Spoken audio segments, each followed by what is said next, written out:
یکی از شعائر بزرگ الهی و سنت‌های مؤکد تکبیر گفتن در 2 عید و دهه اول ذوالحجه می باشد. الله متعال می فرماید وَلِتُكَبِّرُوا اللَّهَ عَلَى مَا هَدَاكُمْ وَلَعَلَّكُمْ تَشْكُرُونَ، تا خدا را به پاس آن که شما را هدایت نموده به بزرگی یاد کنید و باشد که شکرگزاری کنید. بنابراین مستحب است که در این روزها زیاد تکبیر گفته شود و در مساجد و خانه‌ها و مسیرها با صدای بلند تکبیر بگویند. و تکبیر گفتن با صدای بلند مخصوص مردان است نه زنان.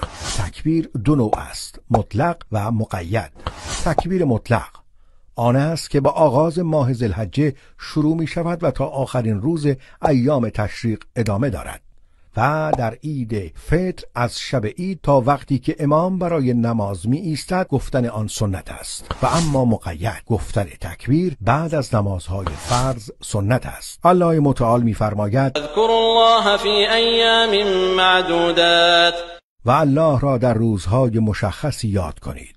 اکرمه میگوید منظور گفتن تکبیر در ایام تشریق بعد از نماز فرض است و وقتی نماز فرض را با سلام گفتن تمام می کند 3 بار استغفرالله بگوید، سپس بگوید اللهم انت السلام و منک السلام تبارکت یا ذا الجلال والاکرام و سپس تکبیر بگوید. تکبیر مقید مختص عید قربان است نه عید فطر.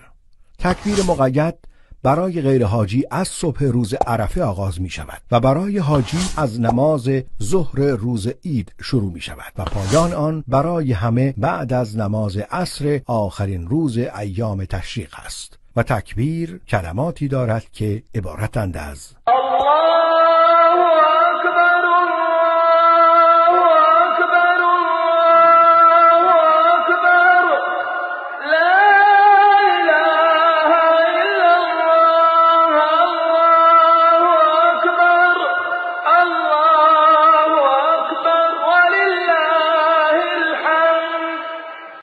آکادمی شبکه جهانی کلمه